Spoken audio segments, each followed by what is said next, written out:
जीने दो। हमने कहा जननी जन्मभूमि स्वर्गाद्यपि गरिष्यसि, हम कोई बाहर से नहीं आए, हम लुटेरे बनकर नहीं आए। लेकिन आज मैं अयोध्या से आया हूं। भगवान राम और भगवान कृष्ण मेरे पिता हैं, मेरी मां सीता और रुक्मिणी ये मेरी मां है, और रुक्मिणी का छत्र इस महाराष्ट्र प्रांत में है, इसलिए मेरा और आपके साथ रिश्ता जुड़ता है। रिश्ता इस रूप से जुड़ता है कि जब मैं रुक्मिणी को अपनी मां मानता हूं तो आपके साथ मेरा रिश्ता मामा भांजे का बनता है।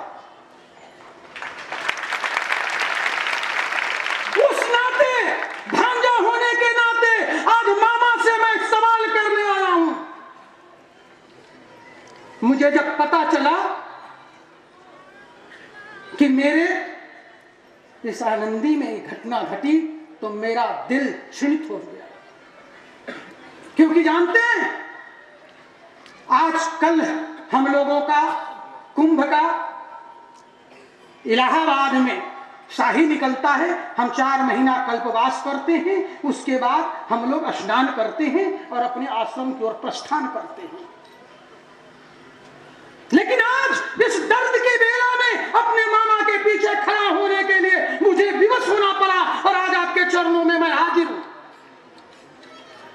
मैं देश के दुश्मनों को चुनौती देता हूं। विचार क्रांति, धर्म क्रांति, तप क्रांति के इस भूमि पर आप इस नगरी को पवित्र करने की चेष्टा जो करते हैं, इसका क्या है, मैं उस पर आज चर्चा करूंगा। मुगल है, उन्होंने जो किया मैं ज्यादा नहीं कहूंगा, लेकिन एक बात तो जरूर कहूंगा कि सलमान को हमने सीने स्टार समझा, प्यार किया। कौम के लोगों ने कहा ये तो मेरा इस्लाम है। मैं नहीं कह रहा, सलमान को हमने सीने स्टार समझा, प्यार किया। कौम के लोगों ने कहा ये तो मुसलमान है। हर मुसलमान आतंकवादी नहीं, लेकिन हर आतंकवादी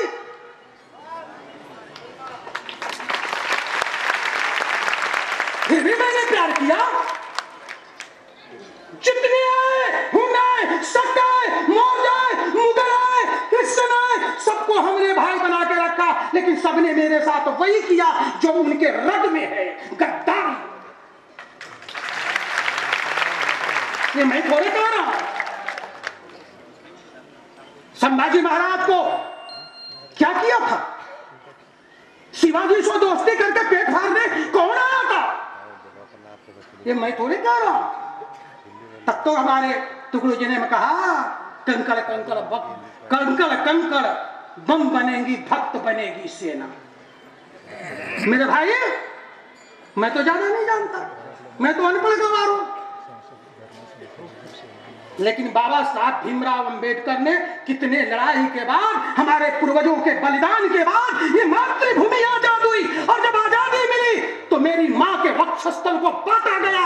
इसी धर्म के आधार पर हमारे पूर्वजों ने अंग्रेजों को लात मार के इस देश से बाहर किया। और तब हम गाते हैं जन गण मन अधिनायक जय, भारत भाग्य विधाता, भारत का भाग्य विधाता। कोई देश का नेता नहीं होता, भारत का भाग्य विधाता मेरा संविधान है। और मुझे संविधान इजाजत देता है कि मैं अपने अधिकार की रक्षा करूं, मैं अपने कर्तव्य की रक्षा करूं। संविधान के अनुच्छेद 51 कर्तव्य सिखाता है और धर्म सिखाता है। भारत के अनुच्छेद 26। हमारा धर्म और संविधान दोनों एक पूरक है। हमारा राष्ट्र पुस्तक कहता है कि अपने देश की रक्षा करना यह तुम्हारी दायित्व है, अपने संविधान की रक्षा करना यह तेरी दायित्व है, अपने संस्कृति की रक्षा करना यह तुम्हारा मौलिक धर्म है।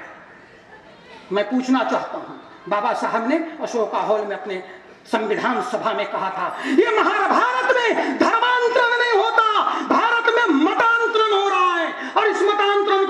के लिए भारत के नागरिकों को हर चेष्टा करके अपनी संस्कृति की रक्षा करना, यह उनका मूल अधिकार है। मैं प्रशासनिक अधिकारी से पूछना चाहता हूं, मैं किसी के घर में घुसकर किसी के धर्म को गाली नहीं दे सकता, लेकिन जो मेरे घर में घुसकर हमारे धर्म को गाली देता है उसके साथ क्या करूं? पुलिस कप्तान साहब, मैं आपसे पूछ रहा हूं,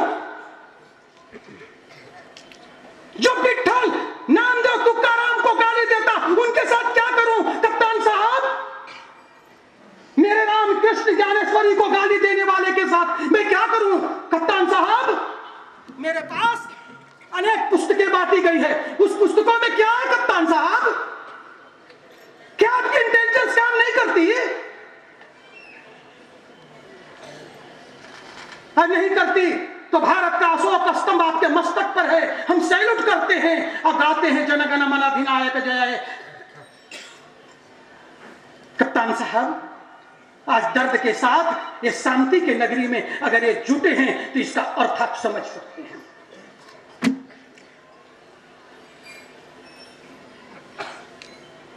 क्रिश्चियन धर्म अंग्रेजों का धर्म क्या है?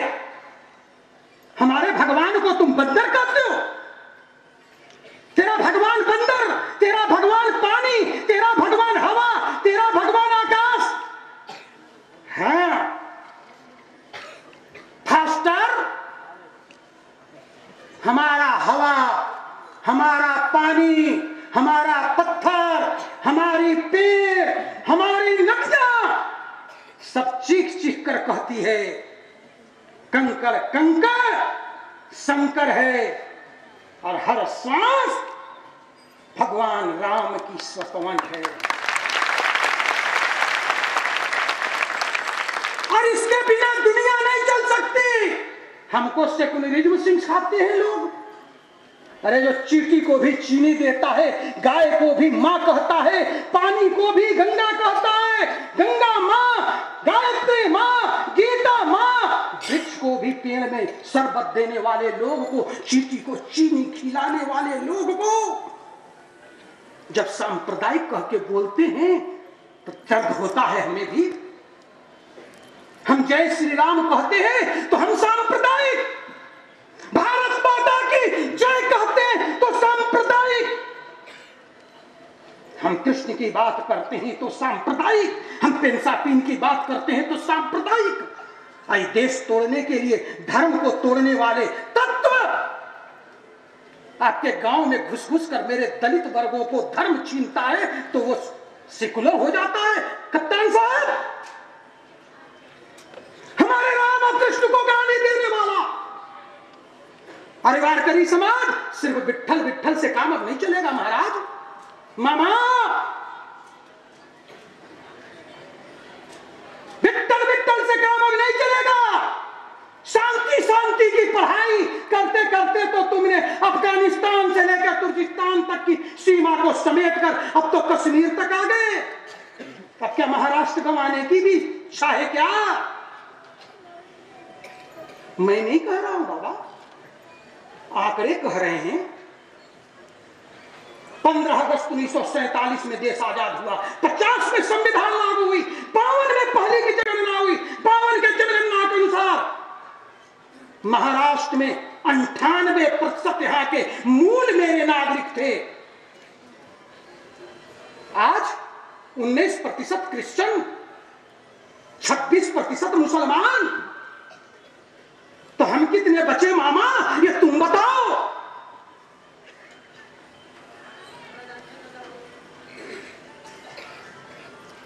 चलो पहाड़ों पर दिखाता हूं इनके अत्याचार, पापाचार, दुराचार।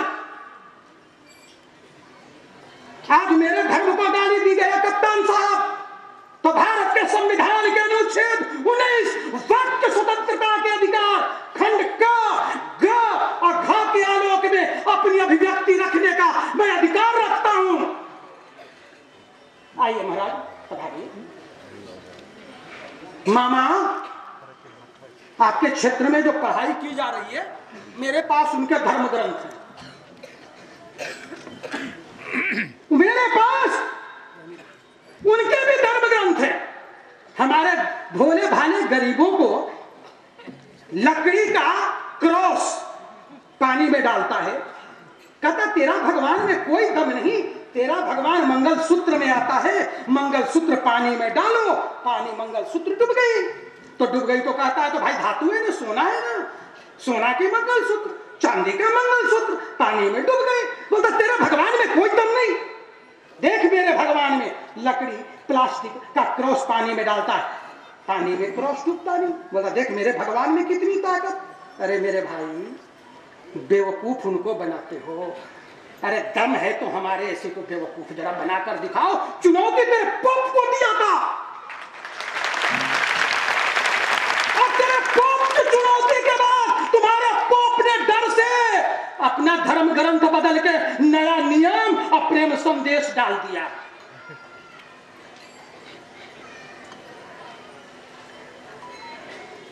ये भारत की भूमि है और भारत के भूमि पर झूठा नहीं, हमारे यहाँ पानी से परीक्षा कभी नहीं हुई, मेरे यहाँ तो परीक्षा आग से होती है। कप्तान साहब, सीता की अग्नि परीक्षा किस चीज से हुई थी? जोर से बोलिए, सीता की परीक्षा किस चीज से हुई थी? अग्नि से, लंका में आग से। महारानी पद्मिनी की शील की परीक्षा कैसे हुई थी? 1850 में नानाजी घुग्गू पंत पेशवा के बलिदान के समय में मेरी माताओं ने आत्मजोहर किया था, किस चीज से? मैं चुनौती दे रहा हूं। अभी भी अगर इनके फादर फास्टर, भाई मैं थोड़े कह रहा हूं, हम तो आज तक फादर मैंने क्या जानते थे भैया? फादर मैंने क्या होता है भैया? जोर से बोलो, फादर मैंने क्या होता है? बाप किसको कहते हैं? अरे जिससे हम पैदा हो। तो इनके यहां तो फादर कौन हो गए? तो बाकी जितने हैं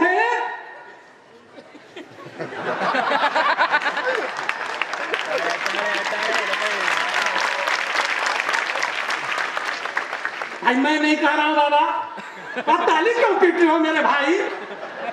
हम तो बाप के बारे में बोल रहा हूं। मेरे बाप आप लोग हैं मामा, तुमने तो यही सिखाई थी। जब मेरी माँ की लगन की थी तो तुमने कहा था तेरे माँ है और मैं तेरा बाप हूं। लेकिन इनके यहां तो फादर एक, तो सारी औरतें किसकी? मेरी तो भाई समझ में आज तक नहीं है। अच्छा चलो भाई, मान भी गए, मानने की तो बात नहीं है, लेकिन मान गए। दूसरा होता है फास्टर, फास्ट, फंसाने वाला। फास्ट हिंदी का, अवधी भाषा का तृतीयम भाव का शब्द है। फास्ट कहते ना, फांस लगा दो, मैंने गिरह लगा दो, फंसा दो, यही होता है ना मामा? अरे मामा, यही होता है ना फांस? मैंने बंधन लगा दो, फांस फंसाने वाला। अट्टर जो बार बार टट्टर टट्टर हिंदुओं को बुर्बक बनाने के लिए करे, उसी का नाम है फास्टर। अरे फास्टर लोग और फादर लोग हमारे इस गांव में आकर एक किताब पढ़ा रहे हैं, तो मैं इसी किताब को आज मैं आपको पढ़ा देता हूं। पढ़ा दूं कि नहीं? जोर से बोलिए, पढ़ाऊं कि नहीं? कोई तकलीफ? भाई बड़े मामा लोग जरा बोलिए जोर से, मैं पढ़ाऊं? हम तो हनुमान जी को मानते, तो हनुमान जी तो लंका नगरी जला के आए, रावण ने उनका कुछ नहीं कबाड़ पाए। बोलिए मैं गलत बोल रहा हूं? गलत बोल रहा हूं? भगवान का अर्थ है जो सर्वशक्तिमान हो। लेकिन भैया ये फादर लोग, तुम जिसको मानते हो उसका नाम है, मैं नहीं जानता। क्रिश्चियन धर्म वाले जवाब दें, उसके भगवान को हाथ में कीला, पैर में कीला, ठोक ठोक के भाला भोग भोग के मार डाला राजा ने, अपनी रक्षा नहीं कर सका, वो मेरे गांव की रक्षा कैसे करेगा? मेरे दलितों की रक्षा कैसे करेगा?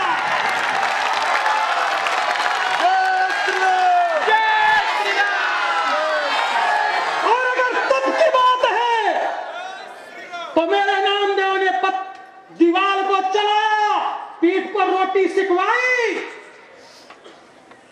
बोलो मैं गलत बोल रहा हूं? यही नगरी है ना? तो हमारे यहाँ तो भैया ये परंपरा है। तो एक फादर महोदय, 2 चिता बनवा दो कप्तान साहब, एक में मैं बैठता हूं, एक में फादर को बैठा दो, जो दोनों में से बच के निकल जाए उसका धर्म महान और उसके धर्म को मान। लेकिन नहीं, ये तो कर ही नहीं सकते। मैं दिखाता हूं। कप्तान साहब, आपके यहाँ पेपर निकलता है सामना, निकलता है कि नहीं? जोर से बोलो, निकलता है कि नहीं? भाई मानिंदा पेपर मैं नहीं कह रहा हूं। यह लिखता है आदिवासी सैकड़ों बाल के प्रदेश विकून लक्षा की कमाई। 12,000 बच्चों को कॉन्वेंट विद्यालय से किडनी निकाल कर बेच दिया। कौन? किसने? क्रिश्चियन मिशनरी ने।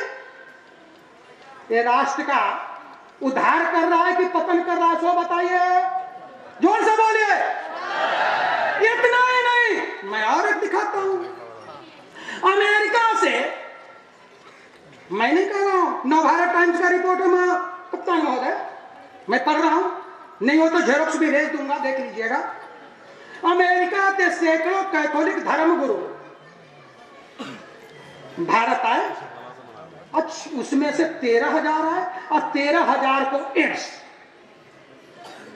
डीपीए ने जब पूछा इनके बिशप से कि भाई ये 10 रोगी क्यों आ रहे हैं, तो उन्होंने कहा कि समलैंगिक संबंधे पाप पशु सुरक्षित लैंगिक संपत्तिया बाबत अत्याधुनिक पद्धति से खाने की गरज है। तो भारत में समलैंगिक की ट्रेनिंग लेने का ट्रेनिंग सेंटर है।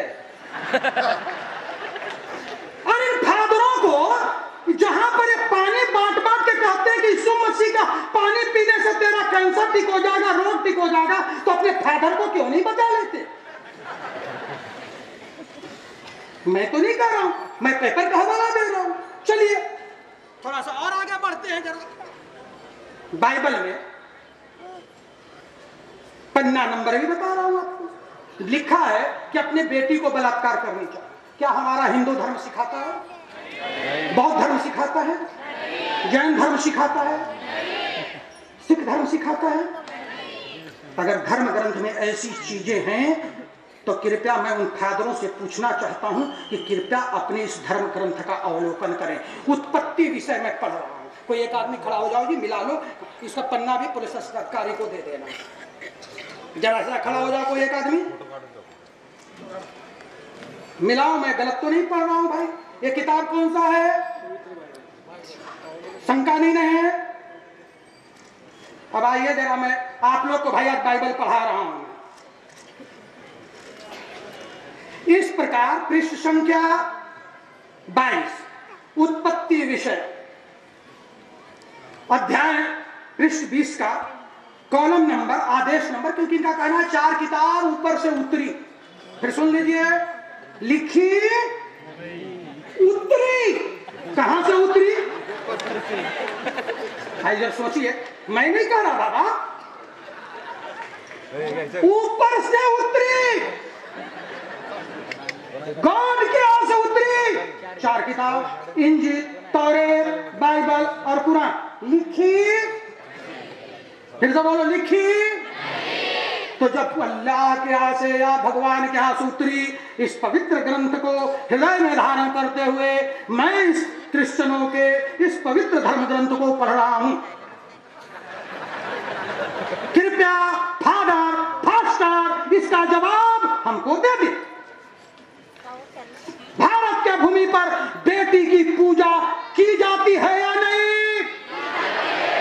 अरे कभी कोई करे या मत करे, जब बेटी की हम शादी करते हैं तो बेटी दामाद का पैर धोकर उसका चनामृत लेकर उसकी पूजा जरूर करती है।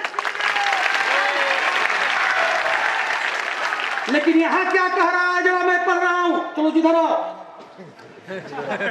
उत्पत्ति विषय पृष्ठ संख्या 22 इस प्रकार से लूत की दोनों बेटियां अपने पिता से गर्भवती हुई। बड़ी बेटी एक पुत्र जनी, उसका नाम मुआब रखा। वह मुआब नामक जाति का जो आज तक है मूल पिता हुआ। छोटी बेटी एक पुत्री जनी जिसका नाम बेनम्मी रखा, वो ओमान वंश को जो आज तक है मूल पिता हुआ। क्या ये धर्म ग्रंथ के लिए जायज है? क्या ये स्वीकार है? तो ये मेरे हिंदू के गरीब के भोले भालों को ऐसी संस्कृति क्यों पढ़ा रहे हो मेरे भाई? इसमें तो लिखा है कि अपने बेटे को मार के मांस खाना चाहिए, इसीलिए तो फादर ने उस दिन गाय का खून और सुअर का खून मिलाकर एक गिलास में रखा और हमारे हिंदुओं को पिलाकर धर्म भ्रष्ट करके कह रहा था कि यीशु का खून पीना चाहिए और बाजरा की पाव रोटी खाकर यीशु का मांस खाना चाहिए। यीशु महाराज तो ऊपर हैं, नीचे न उनका खून मिलेगा न मांस मिलेगा। मैं कहां से पाऊं और कहां से खाऊं? अगर कोई फादर और फास्टर है तो यीशु को बुला दे, मैं पूछ लूंगा और उनका खून और मांस खा के मैं भी क्रिश्चियन बन जाऊंगा। लेकिन पहले यीशु मसीह को बुलाओ तो। मैं नहीं कह रहा। कप्तान महोदय लीजिए, आइए जरा पिलाइए। यूहन्ना चैप्टर का 53वां लाइन। यीशु ने उनसे कहा, मैं तुमसे सच सच कहता हूं, जब तक तुम मनुष्य के पुत्र का मांस न खाओ, उनका लहू न पियो, तुम में जीवन नहीं। क्या यह स्वीकार है? या जोर से बोलो, स्वीकार है? भैया मैं तो अपनी बात तो कह ही नहीं रहा हूं अभी, मैं तो अपनी व्यथा बता रहा हूं। हम तो वैष्णव हैं, हम तो चींटी को भी भैया मारने में पाप समझते हैं। अरे हम तो मसूर का दाल नहीं खाते,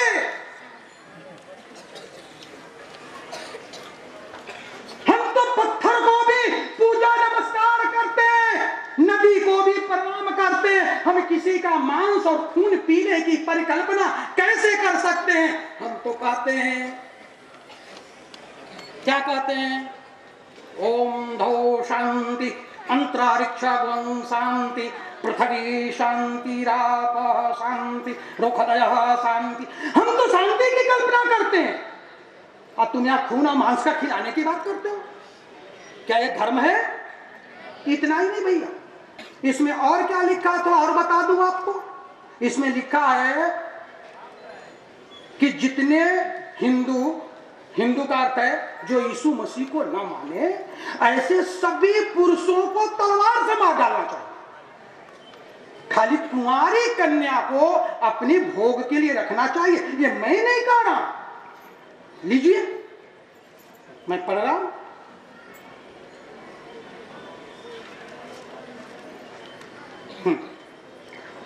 पढ़िए, एक 205 नंबर पृष्ठ का 30वां पारा है, 31वां पारा है, सॉरी 31वां पारा है। चश्मा जरा देना भैया।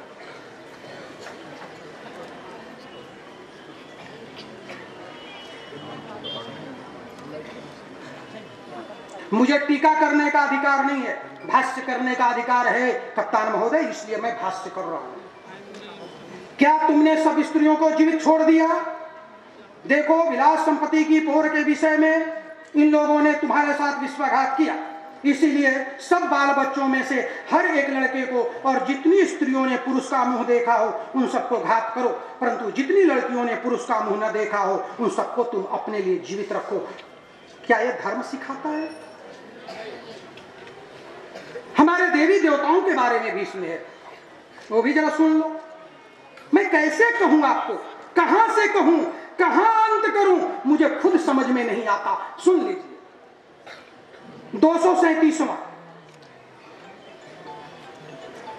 सूर्य या चंद्रमा, आकाशगण या किसी मूर्ति की पूजा की हो या दंडवत किया हो, जो पुरुष या स्त्री ऐसा बुरा काम किया हो, उन सब पुरुषों स्त्रियों को बाहर लाकर फाटक पर लाकर ऐसा पथराव कर तुम मर जाओ।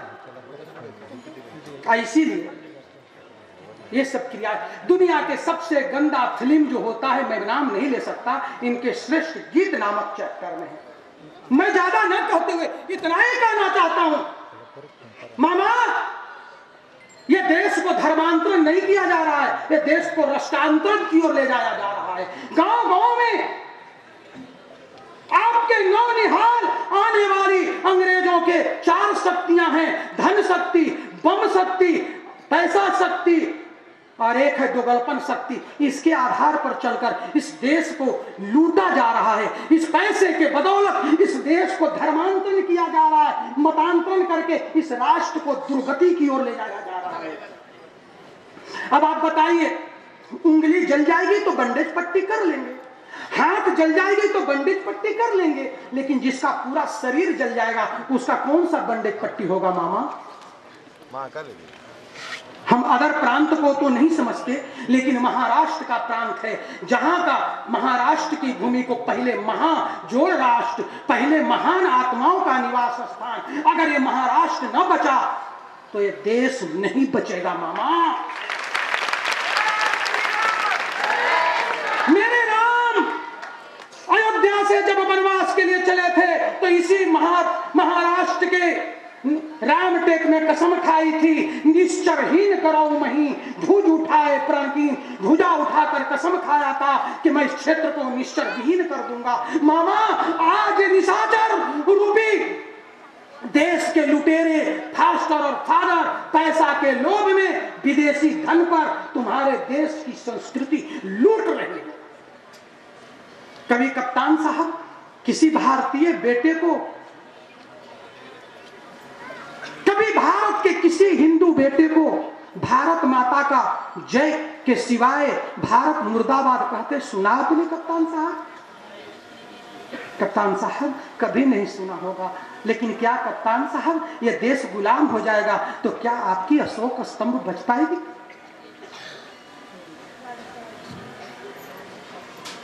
मैं यहाँ के अपने किसी और को तो नहीं कर सकता, लेकिन मैं आने वाले इस नौनिहाल के लिए मामा तुमसे कुछ प्रार्थना करना चाहता हूं।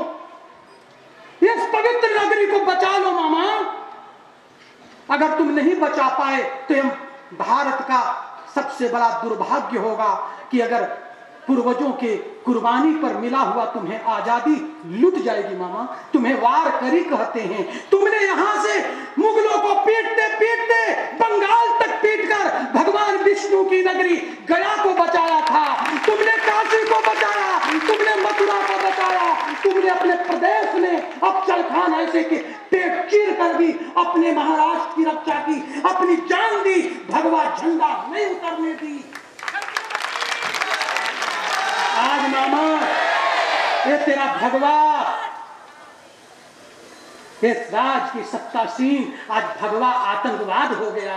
आज भगवा पे उंगली उठाया जाता है मामा, तो भी मैं चुप रहता हूं। लेकिन जब भगवा को गाली देने वाले लोग गांव गांव में घूमकर हमारे माली को गाली दे रहे हैं तब मुझे दर्द होता है। राम को गाली देते थे, मैं कुछ नहीं बोला, कृष्ण को गाली दिया, कुछ नहीं बोला, लेकिन जब नामदेव की कर्म भूमि पर, पवित्र भूमि पर आकर मेरे सनातन वैदिक धर्म के लोगों के बीच में जब मेरी माताओं को गौ का मांस का खून और सूअर का खून मिलाकर जब बांटा जा रहा था, तब मुझे अपने आप से गिरना हो गई मामा कि मैं अब जब महाराष्ट्र नहीं बचा तो भगवान राम, भगवान कृष्ण को बचाने के लिए कौन आएगा मामा? क्या नामदेव जी, क्या तुकाराम जी कि ये बलिदानित भूमि, क्या साहू जी महाराज, क्या संभाजी महाराज, क्या शिवाजी महाराज का, क्या बाल गंगाधर तिलक, लोकमान्य तिलक की भूमि, क्या ज्ञानेश्वरी की मावली का उच्चारण घर में दबकर समाप्त हो जाएगा मामा? यह आपको तय करना है मामा। जगो, किसी और के लिए नहीं। जरा सुबह उठो मामा, अपने मावली के लिए। तुम तो वार करी हो, तुम्हारे पास इतनी शक्ति है कि तुम जिस दिन अपने झंडा को लेकर मावली के सामने संकल्प करके राज सत्ता को चुनौती दे दोगे, उसी दिन धर्मांतरण कानून इस सरकार को प्रभावित करेगा। हमने कहा था उत्तर प्रदेश की गवर्नमेंट ने कि जिस दिन एक साधु इसका मुख्यमंत्री हो उस दिन हम धर्मांतरण कानून देंगे। आज सबसे सशक्त कानून उत्तर प्रदेश में कि अब आतंकवादी भी, बदमाश भी अपने छाती पर खड्डा लगाकर चलता है, मैं सुधर गया, मुझे मारो।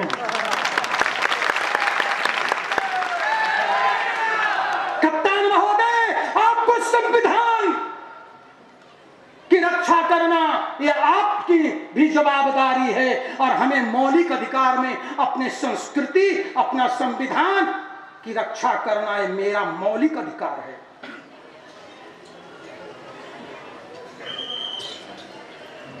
अगर मेरा मौलिक अधिकार छिन्न हो रहा है, मेरे लोगों को, मैं किसी के चर्च में जाकर बात नहीं कर रहा हूं कप्तान महोदय, न किसी क्रिश्चियन का कोई एफआईआर होगा कि किसी हिंदू ने किसी क्रिश्चियन के घर में जाकर हिंदुओं को, क्रिश्चियनों को गाली दी। लेकिन जब हिंदू के घर में, मैं नहीं कह रहा हूं कप्तान साहब, नियोगी कमेटी का रिपोर्ट पढ़ लीजिएगा।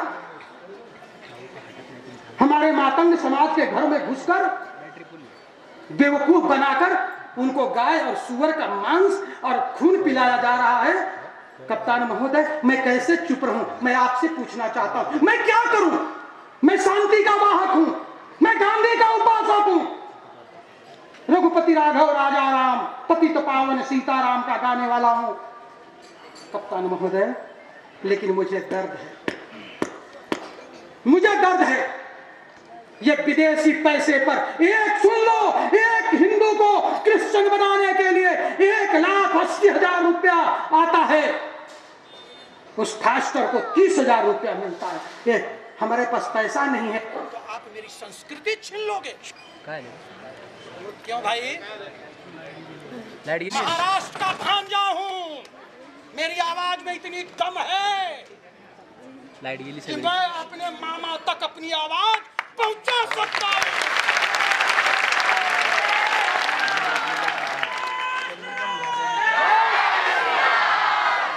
मैं किसी से भीख नहीं मांगता।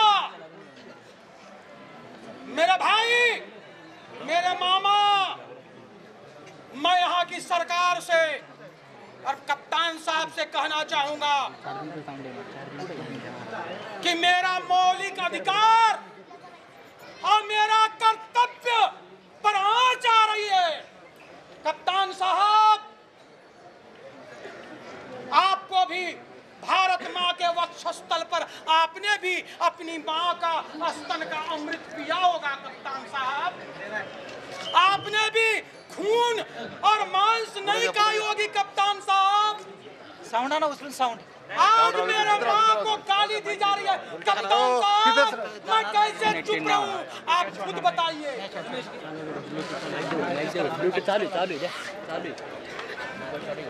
मैं कैसे चुप रहूं कप्तान साहब?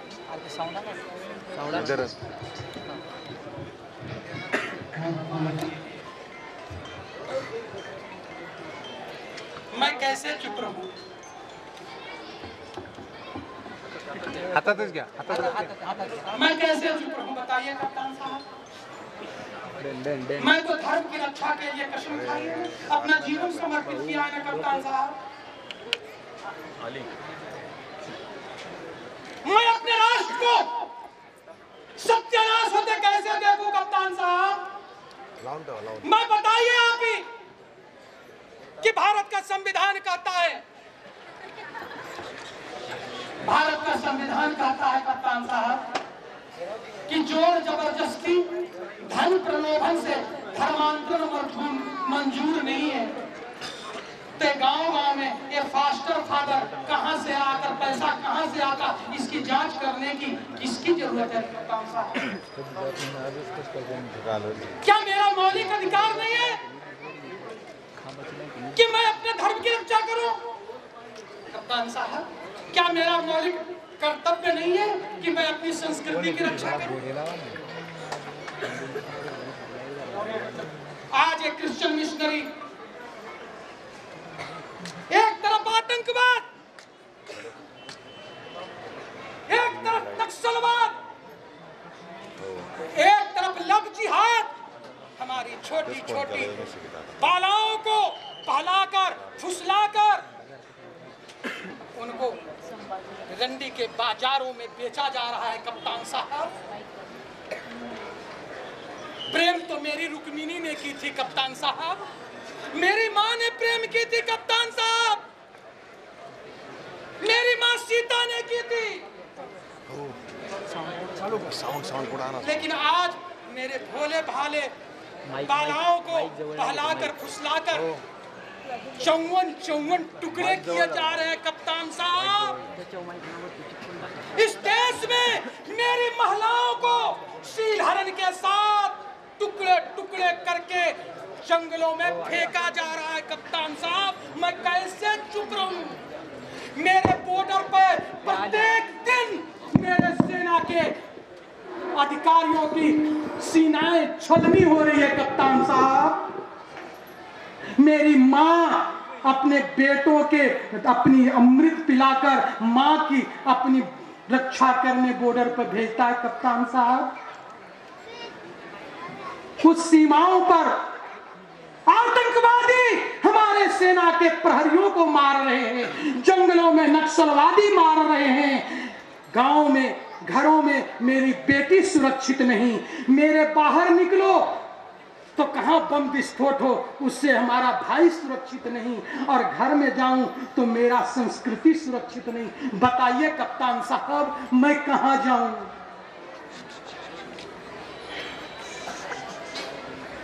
इसलिए आज मैं इस धर्म मंच पर, इस पवित्र नगरी में, नामदेव जी के कर्मभूमि पर मैं अपने मामा से अपना सवाल दोहराता हूं। मामा, जरा बताओ मैं मामा किसको कहूंगा? मेरे आने वाली पीढ़ी मामा किसको कहेगी? कौन लेगा नामदेव का नाम? कौन लेगा लहू जी उस्ताद का नाम? कौन लेगा गाड़गे जी महाराज का नाम? कौन लेगा तुक्का राम का नाम? कौन लेगा इस मावली का नाम? अगर सारे तरफ ये नर पिचास घूम घूम कर महाराष्ट्र की संस्कृति को बदल देंगे तो कहां रहोगे? अगर बताओ मामा मैं किसको अपना मामा कहूंगा? एक छोटी सी कहानी कहता हूं, क्योंकि आपको अभी समय ज्यादा नहीं लूंगा, क्योंकि आपको भी संध्या करना होगा, मुझे भी संध्या करनी है। लेकिन मैं अपनी व्यथा, ये दर्द किसको सुनाऊं मामा? मेरा तो सुनने वाला एक राघव है और दूसरे, क्योंकि सबसे ज्यादा जब भांजे को दर्द होता है मामा तो दो ही के पास जाता है, एक मामा के पास और एक माँ के पास। दूसरा और किसके पास जाऊं? ना मुझे माँ अपनी बचा पा रही, मेरी माँ की भूमि भी आज असुरक्षित है और मेरे मामा की अस्मिता भी आज असुरक्षित है। बताओ मैं किससे मांगू, किससे अपनी व्यथा कहूं तुमसे? न मेरे बच्चे सुरक्षित, न मेरा देश सुरक्षित, न मेरी संस्कृति सुरक्षित, न मेरा मावली सुरक्षित, न मेरा देश का प्रहरी सुरक्षित, न मेरा संविधान सुरक्षित, न मेरा एक पवित्र नगरी सुरक्षित। बताओ मामा मैं अपनी व्यथा किसको कहूं? तुम तो विट्ठल विट्ठल कह के निकल जाते हो, तुम्हें तो पूरन पूरी खा के कीर्तन करके निकल जाते हो मामा। लेकिन जरा उस घर की उन बालाओं के बारे में सोचो जिनके घरों में भारतीय संस्कृति के जगह राष्ट्रद्रोही नारे लगते होंगे, जिनके घरों में गौ और माँ, जो गौ की पूजा करने वाला परिवार गौ का मांस खाने लगता होगा, उनकी बालाओं के ऊपर क्या गुजरता होगा मामा? जरा सोच के तुम बताओ, मैं तो देखकर दहल जाता हूं। एक कहानी कहता हूं मामा, जरा गौर से सुनना और हो सके तो जवाब देना। गांव में एक पहलवान रहता था, जरा गौर करना मामा। गांव में एक पहलवान रहता था। पहलवान रोज अखाड़े में जाता, दंड बैठक करता, एक पेड़ के डाली को पकड़ता, नीचे झुका देता। लोगों को बड़ा गांव को गर्व था कि मेरे गांव में इतना तगड़ा पहलवान है, गांव में कुछ नहीं होगा। पहलवान जवान हो गया, 6 फीट का हट्टा कट्टा जवान। गांव के लोगों ने कहा इसका अच्छा से शादी कर दो। पहलवान की शादी हो गई। शादी हो गई तो अखाड़े जाने का टाइम नहीं मिला। कुछ दिन के बाद 2 बच्चे हो गए। पहलवान को और टाइम न मिला। कुछ दिन के बाद पहलवान भी बुढ़ा हो गया। एक दिन अखाड़े में गया, उस पेड़ के डाली को पकड़कर नीचे झुकाया तो उस डाली में लटक गया। लोगों बड़ा गुस्सा आया, मैं तो बर्बाद हो गया। घर आया, घर में आंख लाल लाल किए हुए पत्नी ने देखा, पूछा क्या हुआ जी? बोले खबरदार बोलना मत वरना तेरा टकला फोड़ डालूंगा मैं। बोला हुआ क्या? तो बोला हुआ क्या, मेरा सत्यानाश हो गया। मैंने तो पेड़ के डाली को पकड़ के झुकाता था, आज डाली में फूल लटक गया। पत्नी समझदार थी, होगी जीजा माता की तरह। उसने कहा अरे बेवकूफ, चल तुझे मैं देखती हूँ कौन सा पेड़ झुकाता था। आगे आगे पति, उसके पीछे पत्नी, उसके पीछे 2 हट्टे कट्टे बेटे अखाड़े में गए। बोले चल लटक। पेड़ में लटके तो बेटों को कहा चल बाप को साथ दे। बाप और बेटों ने मिलकर जब डाली को पकड़ा, डाली तो छोड़ो, पूरा पेड़ जमीन पर आ गया। बोले अरे बुद्धू, तुरे शक्ति कहीं कहीं नहीं थी, तेरी शक्ति इन बच्चों में बट गई थी। लेकिन बुड्ढा को संतोष नहीं हुआ, बुड्ढा चल बसा। अब बुड्ढा जब चल गया तो देश के गद्दार राष्ट्रद्रोही तत्वों को अवसर मिल गया। चलो आज आनंदी की अस्मिता लूट लेते हैं। आए, गांव का गोधन, गांव की महिला धन लूटने लगे। गांव में बुढ़िया निकली, देखा, जोड़ कर गई सरपंच के पास। सरपंच गांव में चोर आए हैं, गांव की गोधन बेटियां लूट रहे हैं। सरपंच बोला बे चुप रह, अरे मेरी एक गाय है, एक बच्ची है, जाते हैं जाने दे, मेरे को मरवाने क्यों आई? चल जा पुलिस पाटिल के पास। पुलिस पाटिल के पास गई, पुलिस पाटिल को कहा पुलिस पाटिल गांव में चोर आए, गांव के स्मिता लूट रहे। पुलिस पाटिल बोला पता, चुप, पता है ना कप्तान साहब के क्या आदेश है? लगा देंगे धारा, मेरी नौकरी चली जाएगी। चुप बैठ। किसके पास जाऊं? जा बड़े आदमी के पास। बुढ़िया सब घर गई, कोई नहीं आया। बुढ़िया ने अपने बड़े बेटे को कहा बेटा, तेरा बाप जब तक था तब तक इस समाज और राष्ट्र की रक्षा की, आज मेरे दूध पिलाया है, तेरा दूध का कर्ज है, जाओ अपने समाज की रक्षा कर। बेटा गया, चोरों से भिड़ गया, खूब लड़ाई हुई, चोर तो भाग गए, लेकिन बेटे को इतनी चोट लग गई कि उसके प्राण पखेरु उड़ गए। गांव के हिजड़ों ने उसकी लाश को लाकर चौराहे पे रखा। लोगों ने कहा बुढ़िया आज तेरा बड़ा बेटा गिला। बुढ़िया ने चिल्ला कर कहा खबरदार, मेरा बेटा मरा नहीं, मेरा बेटा समाज और राष्ट्र की रक्षा करते शहीद हो गया। जा बेटा, तुझे दूध का कर्ज मार। फिर दूसरे बेटे कुर्बान कर दी, कोई न निकला। तीसरे बार चोर फिर आए, गांव की बेटियों की अस्मिता लूटने लगे। अब बुढ़िया क्या करती?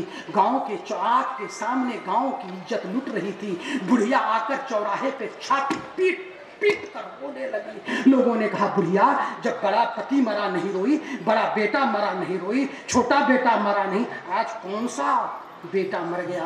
बुढ़िया ने चिल्ला कर कहा आज मेरा समूचा गांव मर रहा है, मेरा समाज मर रहा है, मेरा राष्ट्र मर रहा है। जब मेरे बाप ने शादी की थी तो सोचा था मेरा पति रक्षा करेगा, पति मर गए तो भी मुझे भरोसा था मेरा समाज रक्षा करेगा, समाज भी मर गया।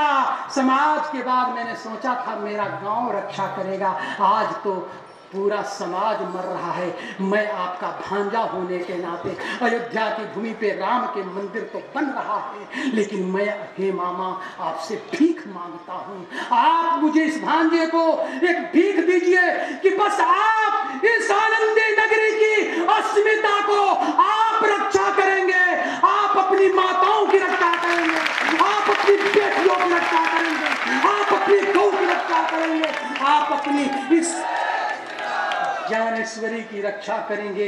यही मांग है मामा। अगर गांव में आग लग गई तो मोहल्ला सुरक्षित नहीं बनेगा। इन्हीं बात के साथ मामाओं के सभी के चरणों में इस छोटे से भांजे का आप नमस्कार स्वीकार करेंगे, प्रणाम स्वीकार करेंगे। अगर हमसे गलती हुई होगी तो मामा माफ करना। और अगर मेरी सत्यवाणी से मेरे दुश्मनों को मिर्ची लगी हो तो मुझे कोई परवाह नहीं। आप मामा आवाज बुलंद करो, तुम्हारे पीछे 10 लाख हम नारा साधु खड़े हैं। मैं नहीं चाहता, आज तक नहीं उतरे कप्तान साहब, लेकिन अगर जरूरत पड़ गई कप्तान साहब तो मैं अपने संस्कृति के लिए वारकरी के साथ हम भी कंधे से कंधा मिलाने के विवश हो जाएंगे।